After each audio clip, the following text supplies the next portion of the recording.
Good evening and welcome to Chicago Tonight. I'm Paris Schutz. And I'm Brandis Friedman. On the show tonight, we actually have the tools to turn the tide on the next wave.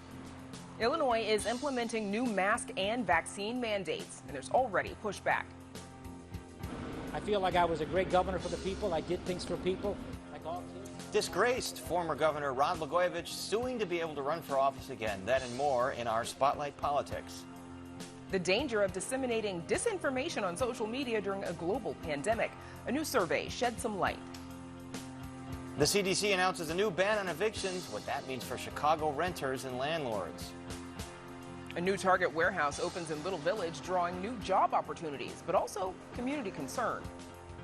It's a preservation success story that the structure has been moved 26 feet. A historical building is saved. A look at why the Chicago Transit Authority made the move. And finding beauty in abandoned places. A photographer explores forgotten corners of the Midwest. But first, some of today's top stories. A grim COVID milestone in Cook County. Cook County Board President Tony Preckwinkle announces the county has surpassed 11,000 COVID deaths. Preckwinkle used the occasion today to again urge residents to get vaccinated, noting that Black and brown communities are still being disproportionately infected with the virus. Meanwhile, Chicago is averaging about 260 new cases per day over the last week, along with 19 new hospitalizations and between 1 and 2 deaths. These numbers are up significantly over the week prior, although Public Health Commissioner Dr. Allison Arwady says the increase is not related to Lollapalooza. We'll have more on the governor's statewide school mandate or school mask mandate in just a bit. A large new Amazon delivery facility is set to break ground in Chicago's Humboldt Park neighborhood, but not all residents are happy about it. A group of West Humboldt Park residents protested outside the planned development. They say they're worried that this and other planned developments going up will cause property values and thus property taxes to rise. They say they want Amazon and other companies to pay the difference in residents' taxes brought on by an increase in values. We would like some type of benefit from the business to enhance and give a better quality of life to West Humboldt Park, not tax us out. And later on in the program, we'll have details on a new Target warehouse in the Little Village neighborhood and the concerns some residents are expressing about that facility. Coming up next, the latest masking guidance in Illinois. Stay with us. Chicago Tonight is made possible in part by Alexandra and John Nichols, the Jim and Kay Mabee family, the Polk Brothers Foundation, and the support of these donors.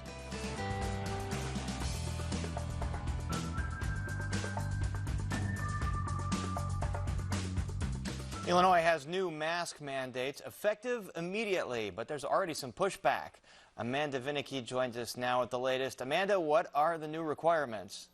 Well, Paris, Illinois is not requiring universal masking again, though the Centers for Disease Control and Prevention does recommend that everyone don a face mask in public settings where there is significant chance of spread of the COVID virus, and that does include in Cook County and the surrounding collar counties. But Governor J.B. Pritzker today announcing 3 new targeted mandates. First, effective immediately, masks are required in schools, both public and private.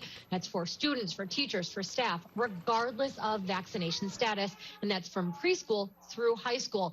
Pritzker says too few school districts chose to follow CDC masking guidance.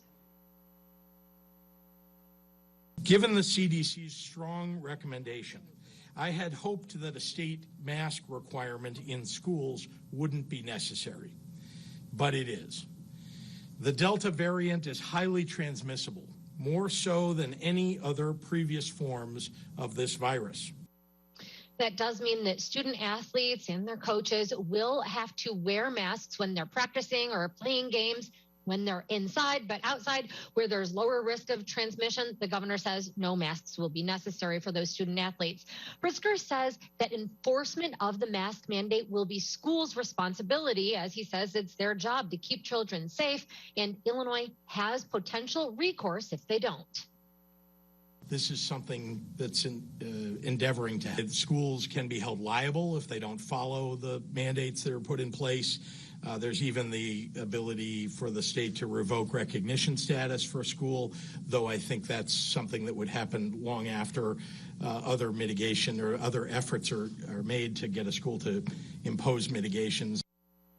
Pritzker's action drew immediate rebuke from Republicans who have long been critical of the governor for, they say, going it alone, taking unilateral action instead of involving the legislature to combat the COVID virus.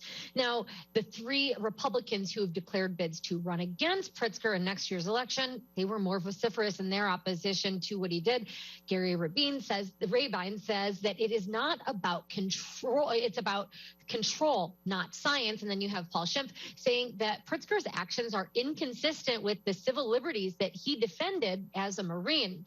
Then you have State Senator Darren Bailey, who called it a power grab by Pritzker and framed masking as a matter of freedom.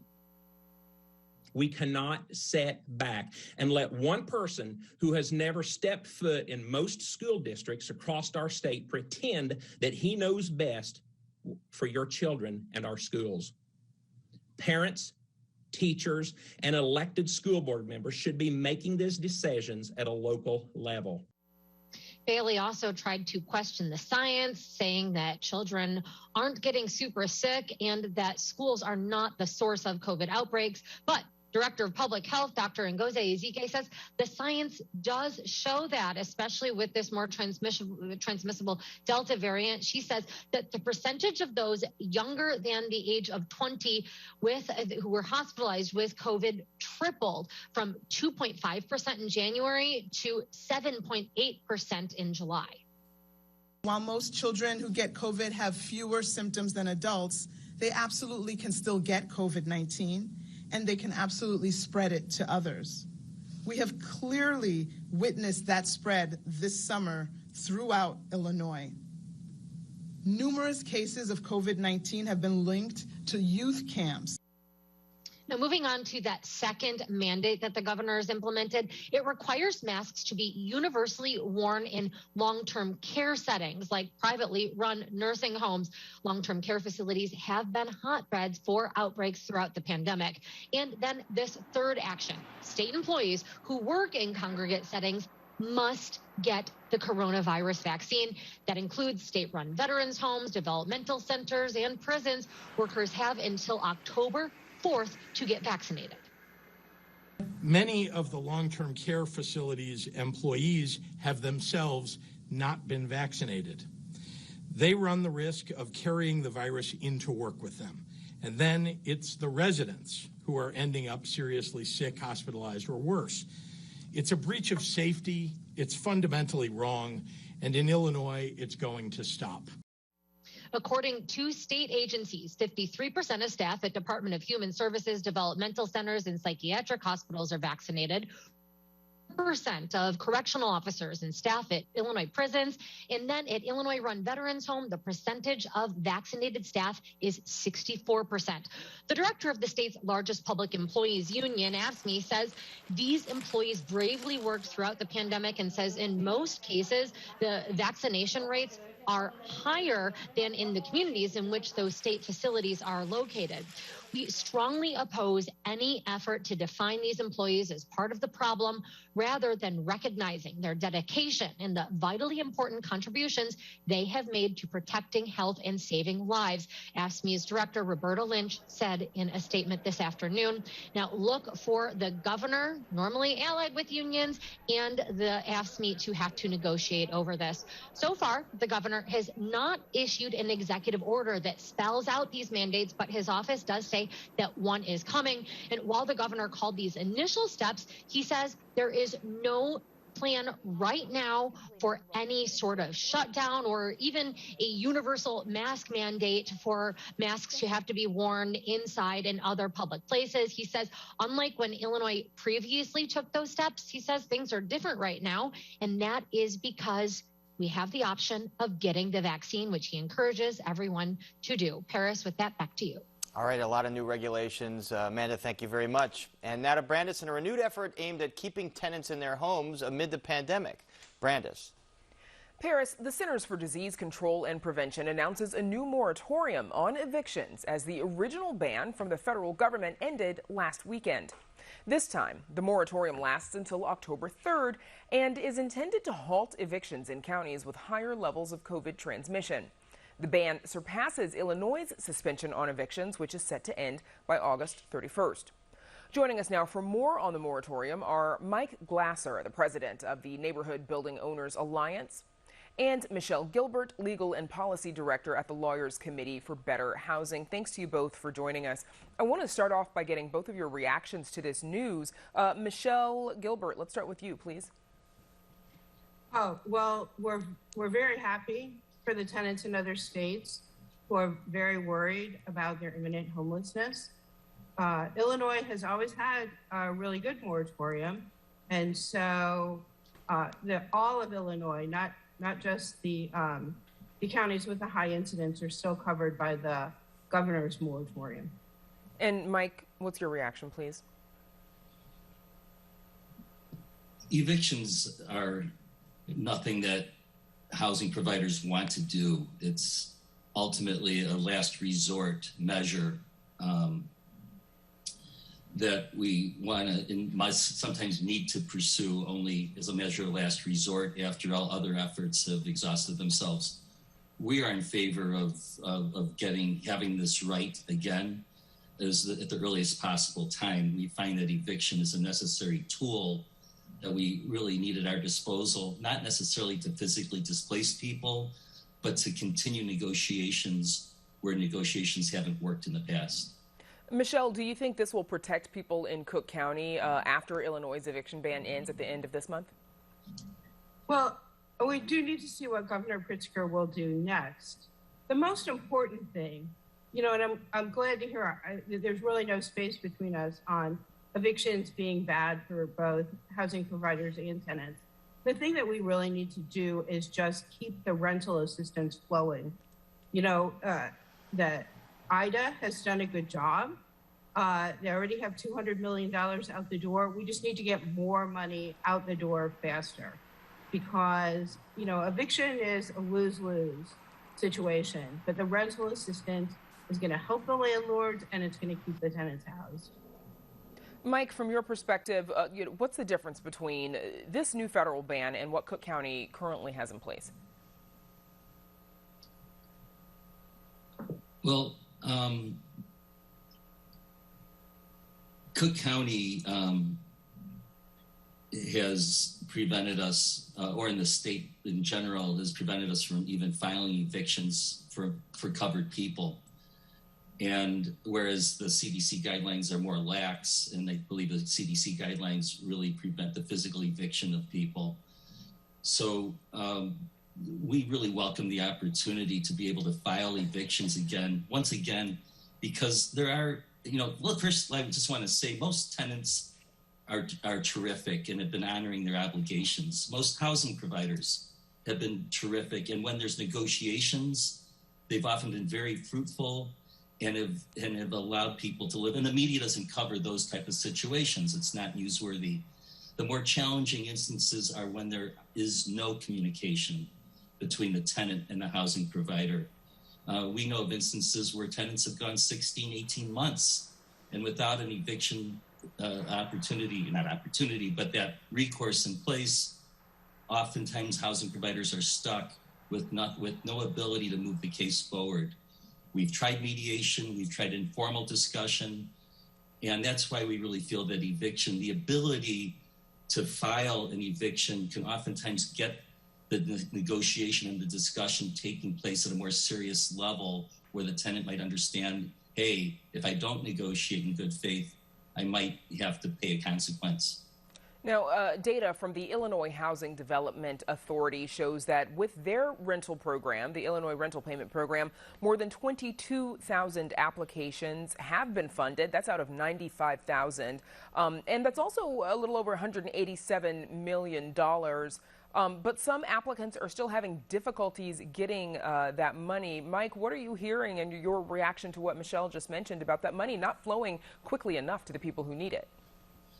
Well, I just think it's a huge task for any of these governmental bodies to distribute and allocate this money in a fair and efficacious manner.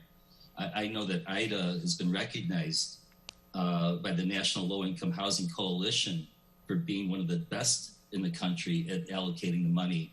I know the city also is finally distributing money.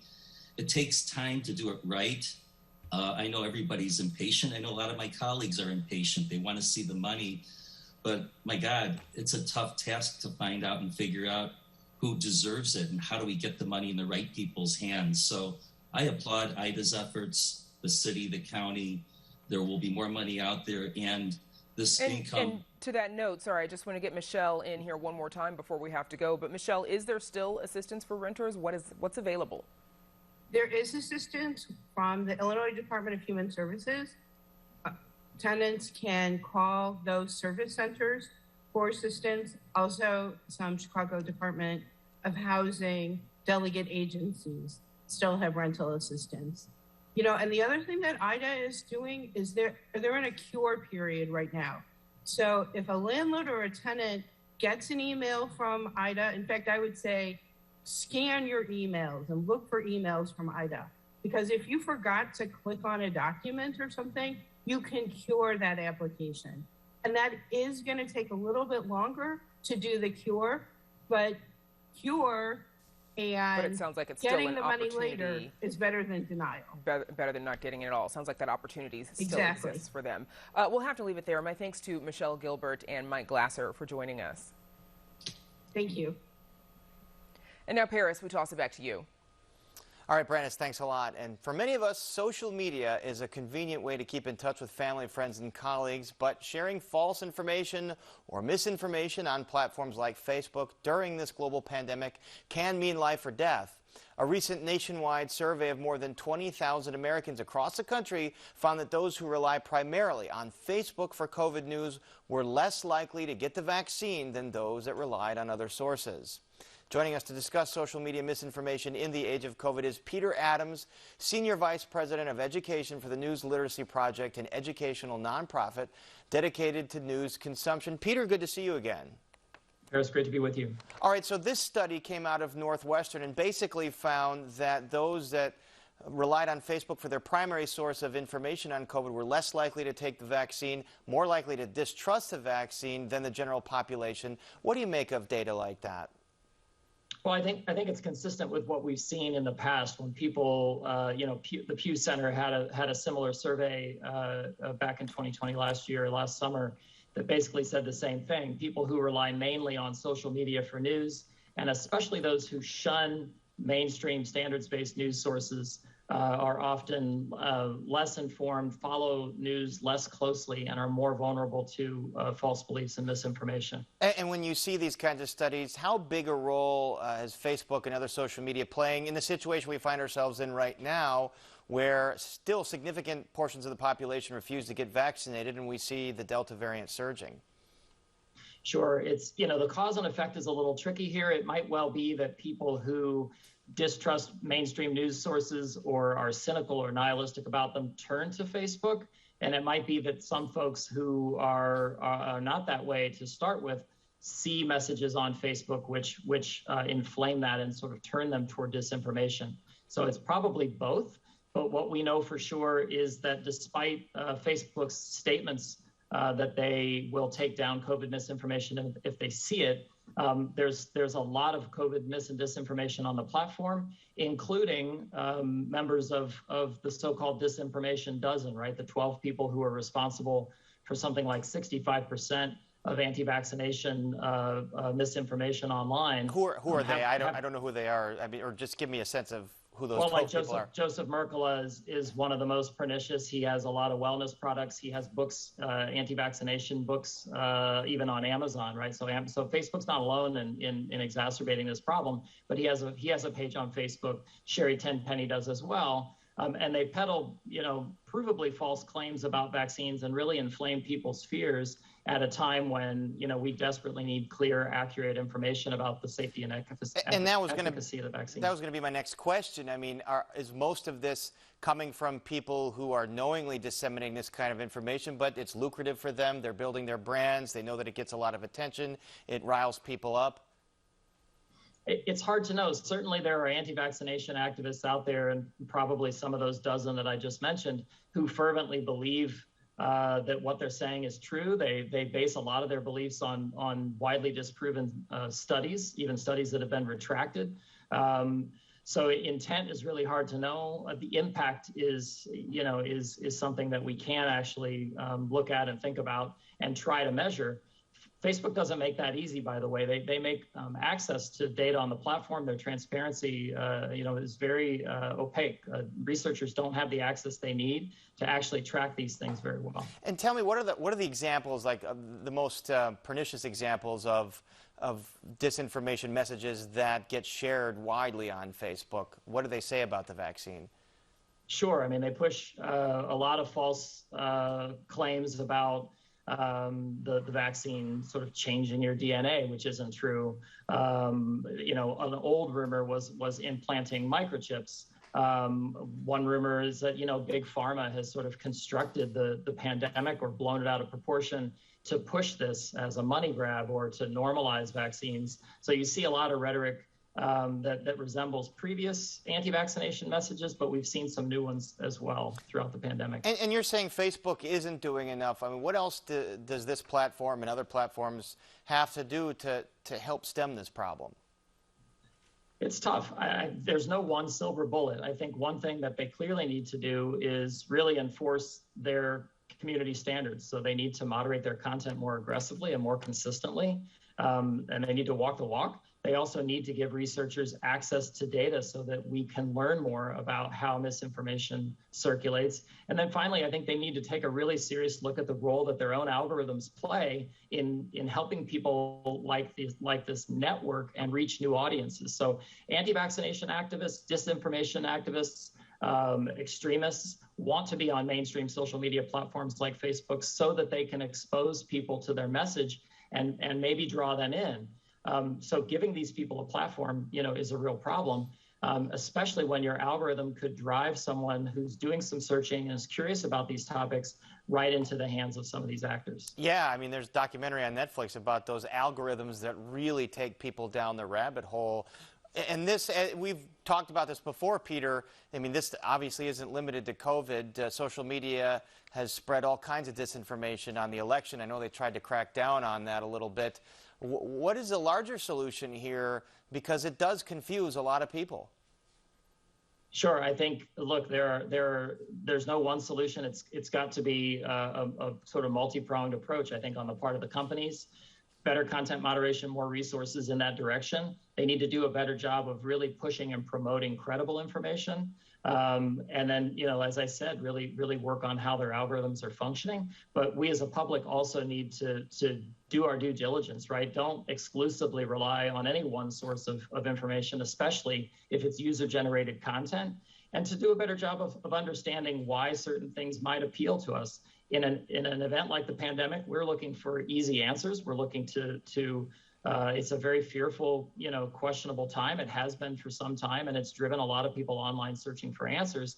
The problem is we prefer simple answers to complex problems, but there are no simple answers when it comes to this pandemic, and we should be ready to sort of wrestle with that and accept that. Yeah, people wanting simple answers. That's kind of why conspiracy theories take root in a number of areas. All right, Peter Adams, thanks for joining us, as always. Thanks so much. And up next, a photographer explores abandoned places in search of uncommon beauty in the Rust Belt. So please stay with us. Is there anything that these police departments can do to earn trust from the community at this point? What inspired you to propose this bill? Need some legislation. We've got to turn the page on this history. What are the ways in which we can hold institutions accountable while also providing an opportunity for community to show up and not only just demand, but ask that we build these bridges together, because I think that that's the only way that we're truly going to get free. And there's much more ahead on the program, including our Spotlight Politics team on the latest name being tossed around in the gubernatorial race. But first, plenty of us take pictures of the skyline, the lakefront, or Millennium Park. But a loose affiliation of photographers explores the city through its neglected places. At personal risk and sometimes legal jeopardy, they look for beauty in forgotten and faded locales. Producer Mark Vitale met one such photographer in search of abandoned Chicagoland.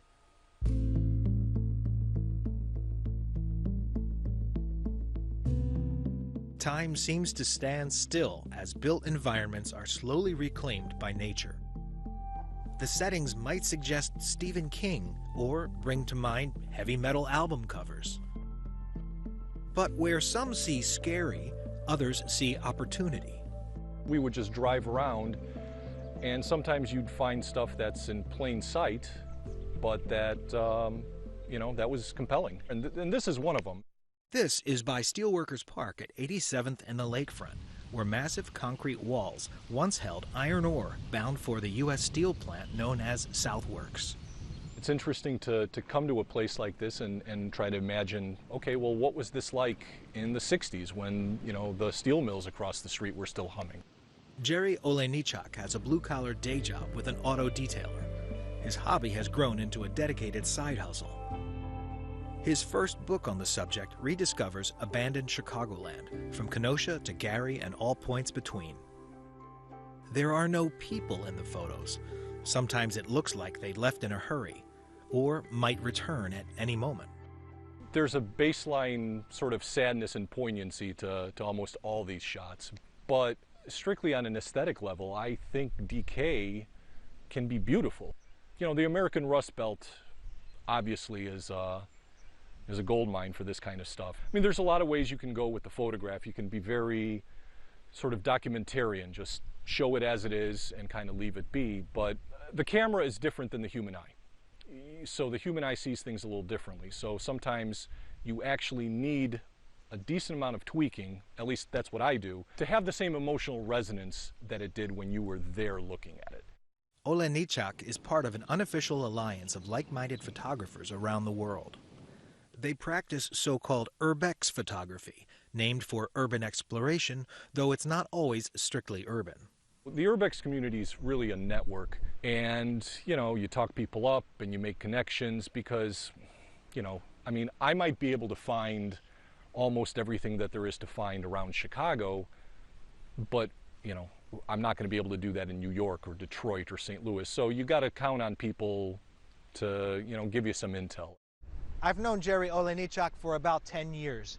He's always planning his next photography trip that might take him from Saskatchewan to Chernobyl. The opportunity to see a former town of 50,000 people that's left almost intact, plus of course with the history that goes along with it is incredible. So it was worth the trip. Olejniczak had a guide on that trip, but many excursions might involve a bit of actual trespassing. There's definitely legal risks. Those are honestly the thing that I worry about the most. There's some places where nobody cares if you're in, and then there's some places where if you get caught, it's a felony or a misdemeanor or jail time or something like that. And with personal hazards everywhere, the urbex photographer is wise to shoot with a group. Let's face it, some of these places can be a little risky. I mean, I've had a friend fall through the floor in a department store, and I had to pull her out. Urbex photography even has a derisive nickname, ruin porn. I would like to think that the difference between ruin porn versus what I put out is the difference between pornography and tasteful erotica. This is a great hobby, and for any of those that are interested in maybe trying it out, be cautious, wear good shoes, and always wear long pants. And do it legally, kids. Do it legally. For Chicago Tonight, this is Mark Vitale. The book, Abandoned Chicagoland, was just published. You can visit our website to find out more about the photographer and to see a slideshow of his work. And now, Paris, back to you. Brandis, it makes me kind of want to visit some of those places that I might not have thought about. All right, thanks very much. And still to come on Chicago Tonight, it's not the tenants making a move, but the building. So why did the CTA move a 1,000-ton structure?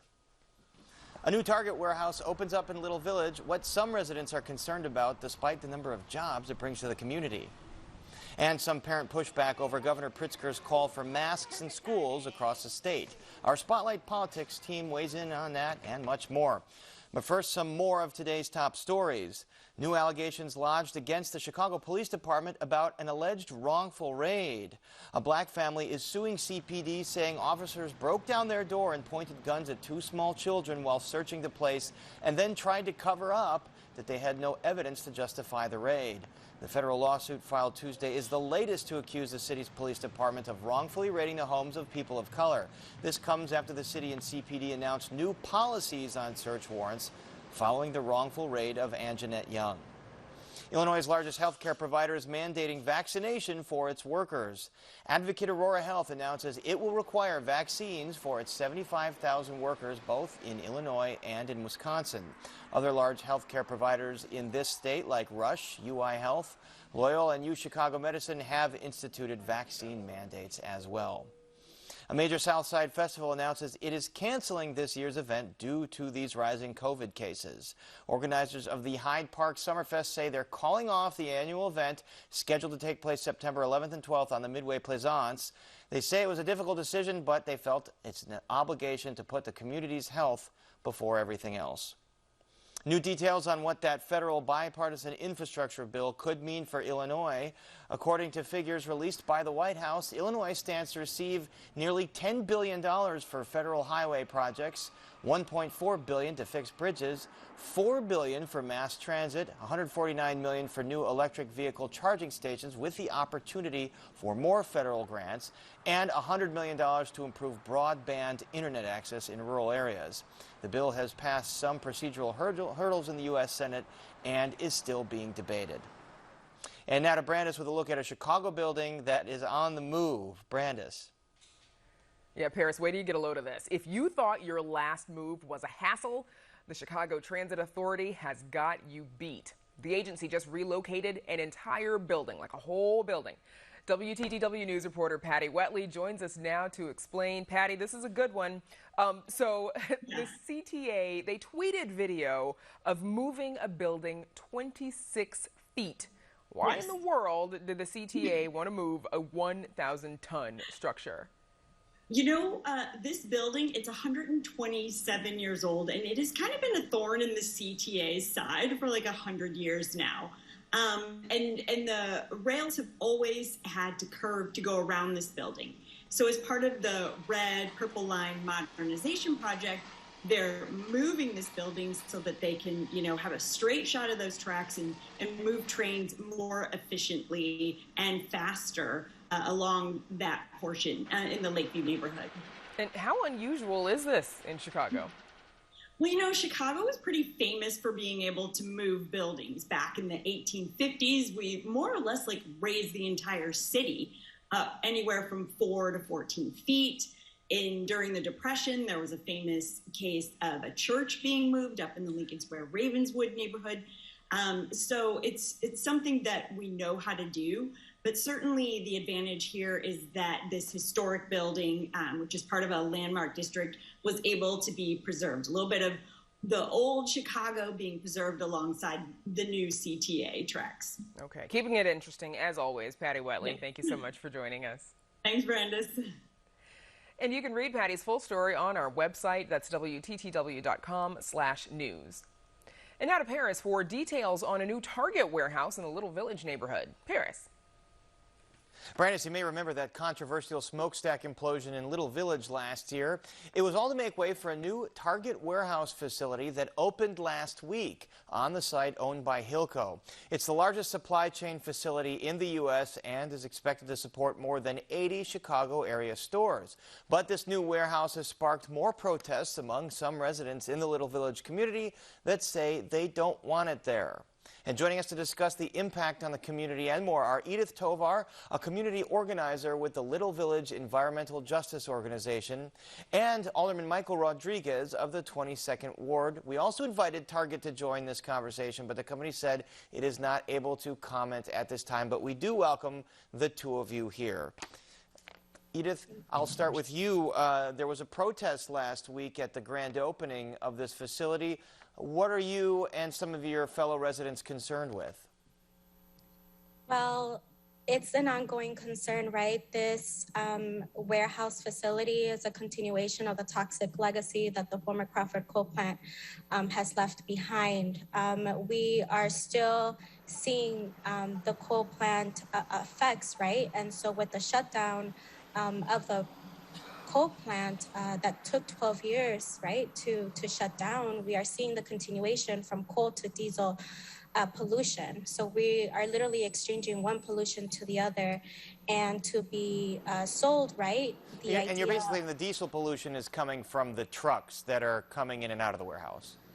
Absolutely. I mean, the warehouse hasn't been in operation yet, but we have been doing truck counting since earlier in July, and we are seeing 2 diesel trucks per minute in the intersection of 31st and Pulaski. So to say that, you know, the warehouse is not going to cause as much pollution because they won't be going through residential areas still doesn't deny the fact that air pollution is not stagnant. It travels. It does not identify property lines. It will not stay within property lines. So the worry is still the same, is that Little Village continues to be a sacrifice zone.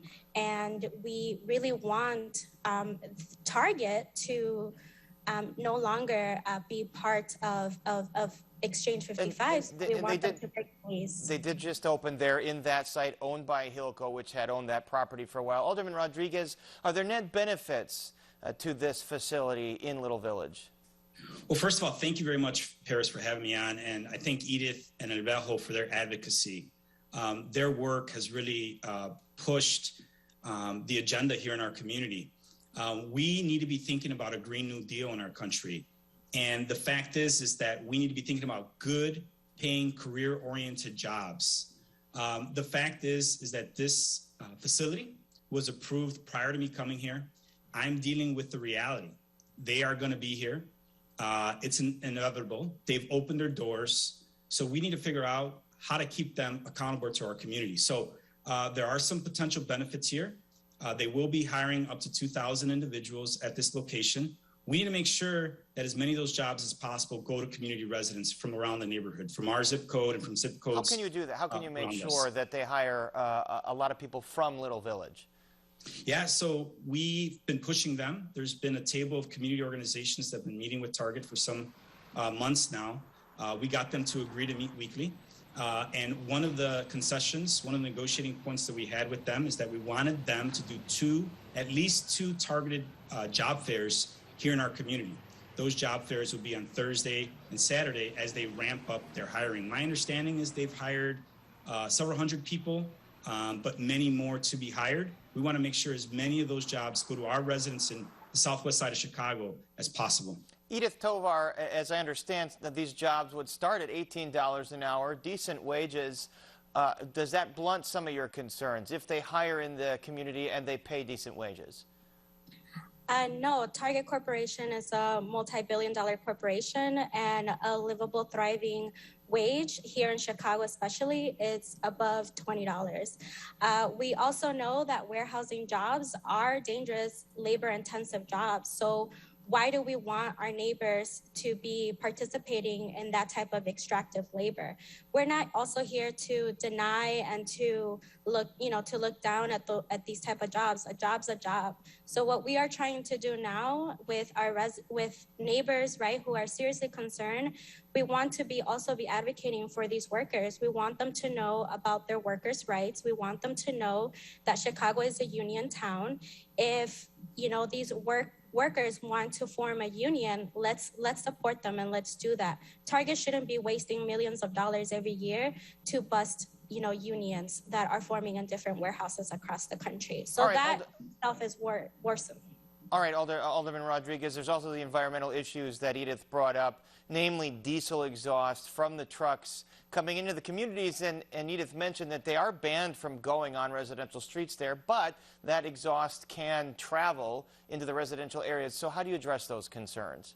Well, a couple of things. One is I couldn't agree with Edith more about union rates and what a living wage is. I things of that nature. So I want to stress that I'm totally supportive of those efforts if the workers try to go that route, which I hope they do, make sure they exercise all the rights that they have. But I'd say the following, I think it's easy to go to war, but I prefer to talk and negotiate.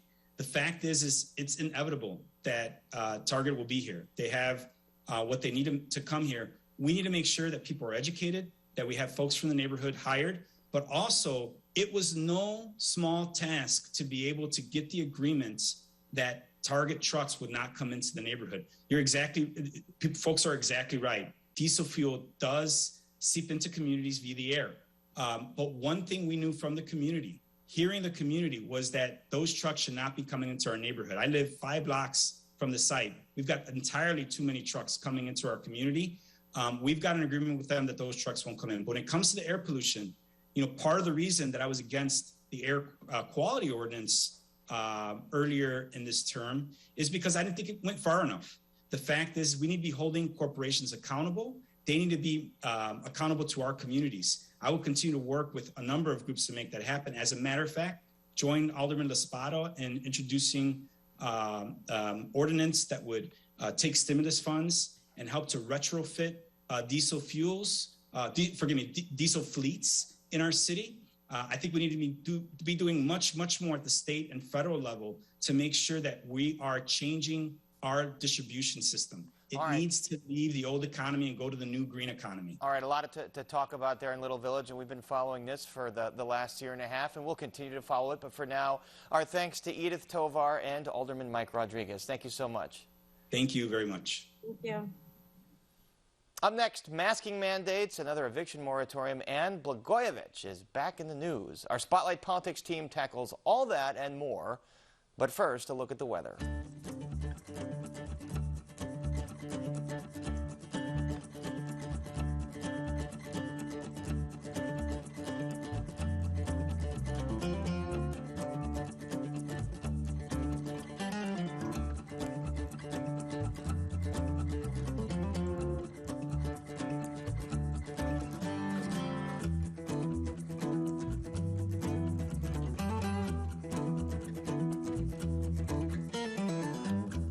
Masking mandates, COVID vaccine requirements, and the pushback. All that and more in our weekly Spotlight Politics. Joining us now are Amanda Vinicky and, of course, Paris Schutz. So, team, as we heard earlier, Governor J.B. Pritzker announces masking mandates for schools. Take a look at what he said today. This is a mandate. This is a mandate across our K-12 schools, our P-12 schools, and childcare to make sure that we're keeping those children, the unvaccinated as well as the vaccinated, safe, and their families, importantly, because this, as you know, this virus can be taken home. And Amanda, you covered this today, so we know that several suburban school districts were already battling with parents over masking this fall. What are teachers and administrators fearing? So I think that you have some teachers and administrators fearing an outbreak in their schools, particularly with younger students, those under 12, who don't yet have the approval to get that COVID vaccine. And then, as you noted, the governor saying they could bring it to their family members, perhaps anybody with comorbidities in particular, and or that there could then be some sort of outbreak in a school that would lead to potentially greater learning losses and more tumult, as the goal is to have in-person classes this year. And if there is to be any sort of outbreak, well, then kids would be home. But there's also, of course, I think a lot of heartfelt sentiment. That's why you're seeing these battles play out, as school boards had been left to make these decisions individually, where parents on both sides, some parents don't want to send their children back to school. They're very frightened about this stage. And then others saying, hey, wait a second, I don't want my kid in a mask anymore. I'm over this. And so this is really politically bruising for some of these people that ran for school board. And just briefly, Brandis, by the way, this does come as the Chicago Teachers Union is continuing to openly call for negotiations and more from from Lightfoot's appointed CPS board, including they want things like contact tracing in schools and more ventilation, not included, at least openly in their demands, vaccine mandates for CTU teachers. So, we know that state workers in congregate settings are also being told to get the vaccine, which follows President Biden's federal mandate for federal workers and contractors. Paris, talk a little bit about sort of the political risks and benefits of these mandates. Well, you have the state's largest public employee union also saying, we want everybody to be safe, but they're not so hot on endorsing vaccine mandates. I think that most of Illinois being vaccinated, or most Illinois adults being vaccinated, that more Illinoisans approve something like a vaccine mandate than disapprove of it, given the rate of COVID. So certainly there is some political risk for Governor Pritzker issuing the mask mandate. It's proven to be incredibly unpopular in certain areas of the state. But if you look at the rate of vaccination and you look at the COVID cases going up, there's probably more political upside for doing it. And Amanda, advocate Aurora Health Systems, it adds its name to the growing list of American companies that are requiring the staff to vaccinate. Is the balance sort of tipping in that direction? Well, so those corporations, of course, don't have to face the same political battles that Pritzker, as he is trying for a second term, and other politicians have to be worried about. Another one, by the way. So also, I think Walgreens, I mean, this is different, but reinstituting masks in their stores, another big Chicago area-based company. I do think the fulcrum is tipping somewhat, but we could see it even more so if the FDA, as is expected, takes action to move these vaccines into full approval. That is something that is cited by skeptics as one reason that this doesn't have full FDA clearance. And so we are expecting that federal agency to act, within a month on that.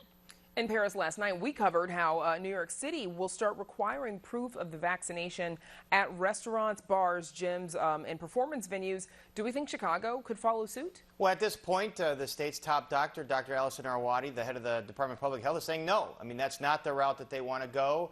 And you see more and more private businesses and establishments instituting their own vaccine mandates, saying if you want to come in here and be a customer, you just have to show us proof of vaccination. So at this point, the mayor, Dr. Arwady, want to continue on that route, leaving that up to private businesses. But the CDC today just came out with projections of where the infection rate could go in the next couple of weeks, and if it continues to go up, if it continues to skyrocket, I wouldn't be surprised if the mayor revisited that. Right, which is, that skyrocketing is obviously a scary thought.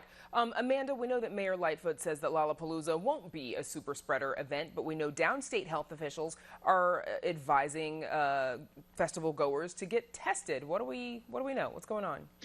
Well, some of the fears that certain medical experts have had is that this is an event where you had a whole lot of people packed together, commingling from all different areas of the state and then going back with it to their respective homes, and that this could be a way to really spread it, and particularly young people who may be more asymptomatic and then spreading it without even knowing it. So really, I think just a precaution, not just downstate. I know of at least one Chicago restaurant that is requiring any staff who attended the Lollapalooza festival to get vaccinated for the COVID vaccine. So this is, of course, one of those things where you have a lot of mixed science in that it is outdoors, transmission nowhere near as high, but again, people really close together and singing, shouting, spitting, potentially spreading. Well, getting the vaccine after the fact isn't going to help you if you got infected at Lollapalooza, unless I'm getting the science wrong here. No, I think testing. Testing. Okay. I think Amanda meant to say Yeah. testing. I heard vaccine too. I think she meant testing. Sorry about that. No problem. It's been a long pandemic, everybody. Yeah. So we know that former lawmaker and moderate Republican Kirk Dillard is flirting with the idea of running for governor against J.B. Pritzker. Paris, give us the latest, and should Governor Pritzker be worried? Well, I think this is a sign that a lot of folks in the Illinois Republican Party aren't thrilled with the candidates that they have right now, and the ones they have might appeal to a more conservative, more downstate or rural block of voters. And they, you know, in Illinois, the tradition has been that Republican can win statewide. There have been many Republican governors in the last 20, 30 years, Republican statewide officials. But the template is usually being pro-business, being more moderate on social issues. And so Kirk Dillard is saying he's fielding calls, saying there are a lot of people that think he might be that guy. The key is are there big funders that think he's that guy? Someone like Ken Griffin, the richest person in the state. If Ken Griffin gets involved, you know, he went up toe-to-toe against Pritzker in that progressive income tax amendment. Ken Griffin might be able to fund a candidate like J.B. Pritzker can fund himself, and that would present a formidable challenge for Governor Pritzker. But at this point, Dillard is not committing. He's just saying he's fielding calls. And remember, Dillard was a former state senator Republican. He cut an ad for Barack Obama when he was running for Senate, saying, you know, he worked across the aisle. He's been the head of the Regional Transportation Authority. He's had to work with Democrats. He's had to work with Republicans. So he's seen as a kind of guy that is moderate, that can work across the aisle. So, Amanda, one Republican who is already in the race has already responded to this. Is Darren Bailey, is he concerned that a higher profile moderate might be getting in the race? No, I don't think Darren Bailey is. He's definitely staked out a very different sort of campaign platform than Dillard would. Interesting. There is a lot of focus on State Senator Darren Bailey, and that's because he really made a name for himself suing against Governor J.B. Pritzker's COVID mandates. You do, of course, have two other Republican candidates that are similarly along that vein. Paul Schimpf, kind of taking out a less of a drastic point of view there, but Gary Rabine, a businessman who has some money, nowhere near Rauner or Griffin money, but maybe enough money to make this a race thus far, hasn't really done so, who likewise is, you know, has not received, from what we know, the COVID vaccine and more of a skeptic of any of that science. So I think that really, sort of as Paris said, I think politicians get lots of calls from folks all the time saying, hey, run, run, run. You need the call from somebody with big money again. He's sort of looking for that Griffin blessing. And then perhaps Pritzker would have more worries about a race from a centrist Republican. So talking about a former governor, the most famous former governor of Illinois, Rod Blagojevich, back in the news, suing over the ban on his running for office after he was impeached and removed for office. Amanda, he was, we know, pardoned by President Trump after serving 8 years for corruption. Remind us why he can't run.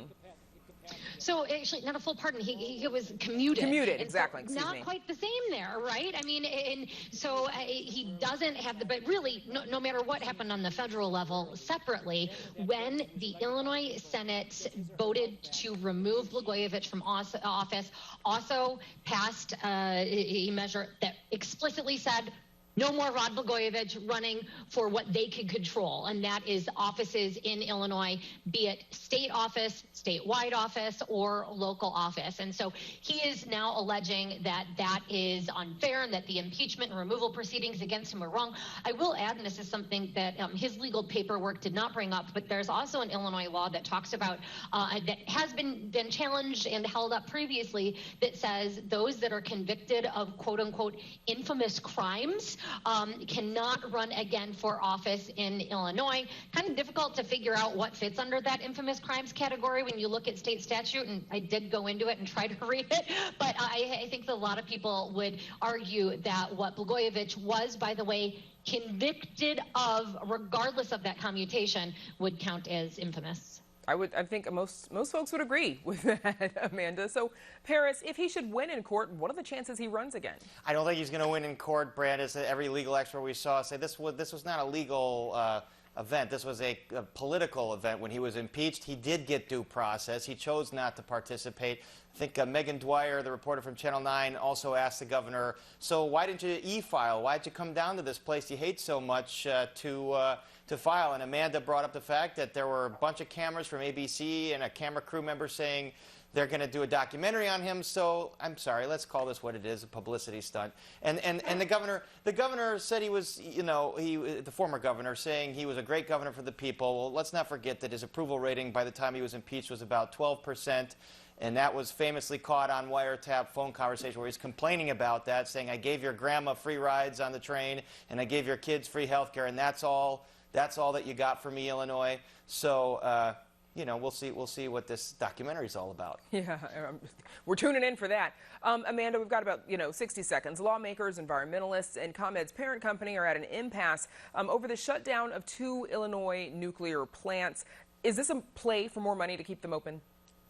I mean, it is, but also there are nuclear plants across the country that are in this position. You just have a changed market for energy that is making it so that, yes, even a report that Pritzker commissioned, it found that, yes, these plants are at risk of, in a very short order, losing money.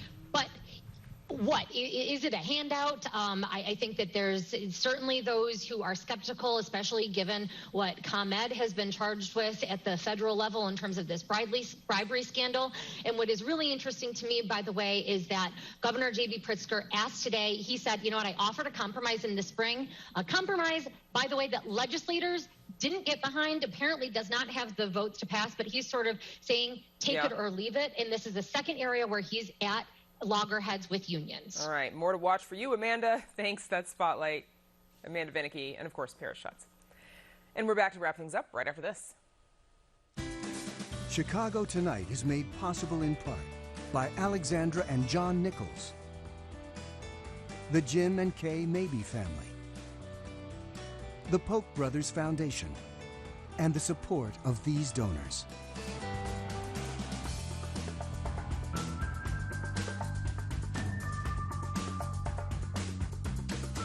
And that's our show for this Wednesday night. Please join us tomorrow night live at 7. New developments coming to Rogers Park, including a strip mall and community spaces. It's also the next stop in our In Your Neighborhood series. And the changes that water safety advocates want to see along the lakefront, and why the Park District says they likely won't protect Chicagoans. Now, for all of us here at Chicago Tonight, I'm Brandis Friedman. And I'm Paris Schutz. Thank you so much for watching. Stay healthy and safe, and good night.